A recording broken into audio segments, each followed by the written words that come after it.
I want the vertical asymptotes are here. I want us to figure out what would these vertical asymptotes be, because it kind of looks like -2 and 2, but it's not. When does this denominator equal 0 on 48? When does x squared minus 5 equal 0? What do we do first? Add 5, you got it. Then what? Square root. Oh, square root of 5 is going to be, what's my favorite word? Minus. Plus or minus root 5. And I don't know what that decimal is. If I were to find root 5, let's go see. The square root of 5 is 2.23. So this vertical asymptote is at negative 2.23, which we could just say as negative root 5. And it's also at positive 2.23, which is at positive root 5. So now knowing that, go write the domain of that one. I'm going to have you try these three. This one does have a vertical asymptote. Is there going to be... Okay, you guys, on 1, 2, what we're doing is this is just saying, can we add, subtract, multiply, and divide different functions? And we're like, okay, I think we can. How we would say this out loud is f plus g of x. And you could just say, that looks a little confusing. If it helps you, that's the same as just f of x plus g of x. Just like over here, instead of saying f minus g of x, we could say, all right, that's f of x minus g of x. What about this way? This f times g, again, we can just say, what's f times g? And lastly, what is f divided by g? So I just wanted to let you know these could be written in 2 different ways. Okay, so the first thing, let's go add these up. Let's go add up f plus g of x. So that's going to be the same as f plus g. Here's f, here's g. We're going to go add them up. Give yourself some space on this one. So we're going to take 3x squared minus 4, and we're going to add that to 1 over 4x plus 5. Just to remind you of some things. What if I said, hey, what's 4 plus 1/9? And I wanted the answer as a fraction. What would we have to do? Get common denominators. What would that common denominator need to be? 4 plus 1/9. What do we want that denominator to be? This guy's currently 4 over 1, and I want it to be something over 9. What would I do to get this denominator to be a 9? Yeah, I'm going to do, you guys, what's 9 divided by 9? 1. Is multiplying 4 times 1 changing the problem? 4 times 1 is still 4. Am I making it look a little different? Sure. So when you multiply fractions, what would I get when I multiply 4 times 9/9? 36 ninths? Is that still 4? I just made it look a little different. What's 36 ninths plus 1/9?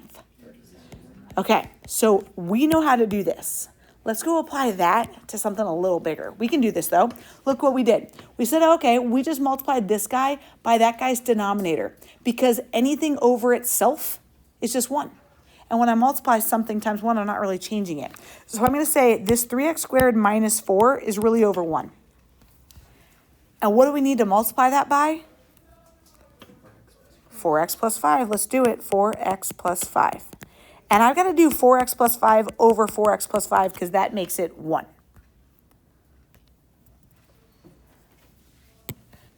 So we said, all right, multiply it by 1, if you will. Then look what we did. We multiplied straight across. I need to multiply this times this. Would you agree? We got to do some distributing.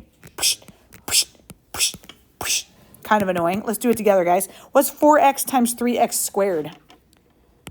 12x cubed minus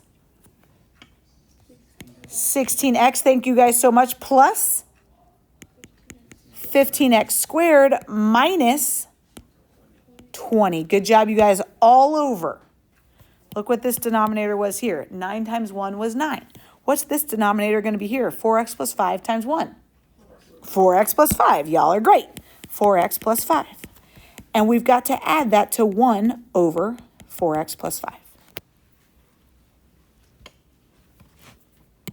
When we have the same denominators, We just added the numerators and kept the denom.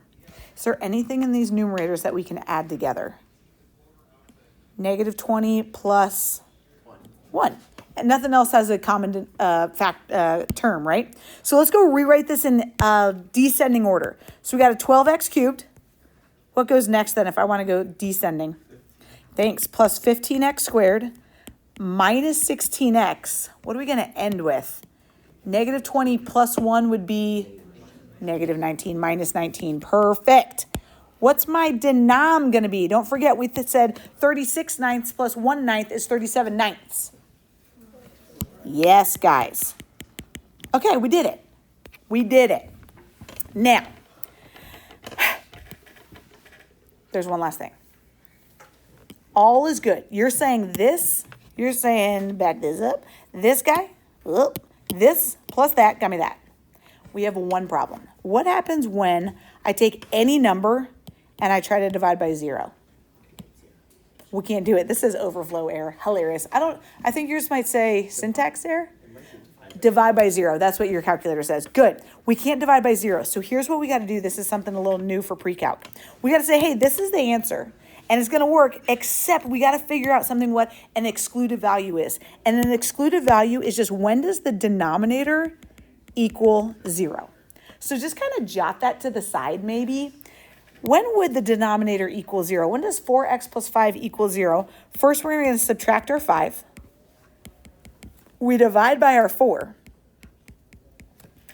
And we got x was negative 5/4. What the heck does that even mean? What we've got to say is life is good. Here's my answer, but I'm going to put a little comma, and I'm going to say, but x cannot equal. I put a little equal sign with a whoosh through it. I might even do a different color. Whoosh, whoosh. Cannot equal negative 5/4. You're saying all is good in the world, but if x was negative 5/4, then that denominator is going to be 0, and we can't divide by 0. So this right here is our final answer. I'm going to say it one more time. We got that excluded value by setting that denominator equal to 0 and solving for. Okay, so this guy is going to be pretty similar. We just did f plus g. Now I got to do f minus g. If this was f plus g, let's set it up again at least. 3x squared minus 4 minus 1 over 4x plus 5. Are our steps going to look really any different? Do we still need common denominators? We do, right? So we're like, okay, my denominator is still 4x plus 5, and I got to multiply something by itself over 1. I'm sorry, 4x plus 5 over 4x plus 5 just to make sure that I'm multiplying by 1. And then you guys, didn't we already distribute this stuff? Can we just copy it from over here? I feel good about that. Let's go copy that over. So when we distributed that, and I'm going to go descending order even. 12x cubed plus 15x squared minus 16x minus 20. And we don't need that much space over here because we're really going to jam some steps together. And we got this minus 20. What are we doing over here? Minus that 1. So I might throw that minus 1 over 4x plus 5. Or if you're like, I don't really want to write this out again, could we just combine this to say minus 21 over here? I'd feel fine about skipping that step if you do. Boop. Will this have an excluded value? Is there some value that's still going to make that denominator equal to 0? Is it going to be the same as it was before? Yeah. So again, this one was kind of nice. My x still cannot equal negative 5/4, and I got that by setting the denominator equal to 0. We've got for f times g, 3x squared minus 4 times 1 over 4x plus 5. And I'm going to remind you how to multiply some fractions together. What if I said, what is 4 times 1/9? Let's put it that way. Does anyone remember how to multiply those together? Multiply straight across. Well said. It's going to be 4 times 1. What's the 4 over? Be careful. Yeah, it's just over a 1. When something, it doesn't have a denominator, it's just 1. So that'd be 4/9, right? What about 3 times 2/5? 6/5. A lot of people want to go 6/5. 3/15 and multiply that 3 on the top and the bottom. No, ma'am. That's what we say, no, ma'am. So you guys, what's this 3x squared minus 4 all over? 1. Can we multiply across? What's 3x squared minus 4 times 1? You got it. What about 1 times 4x plus 5? You got it. Is there a excluded value? Will there be a value for x that makes this denominator equal to 0? It's going to be the same one. But again, if you want to write out how we did that, you just always set the denominator equal to 0. And I would subtract 5. I would divide by 4. And I'd say, okay, all is good except x cannot be negative 5/4. If it is negative 5/4, we got a problem.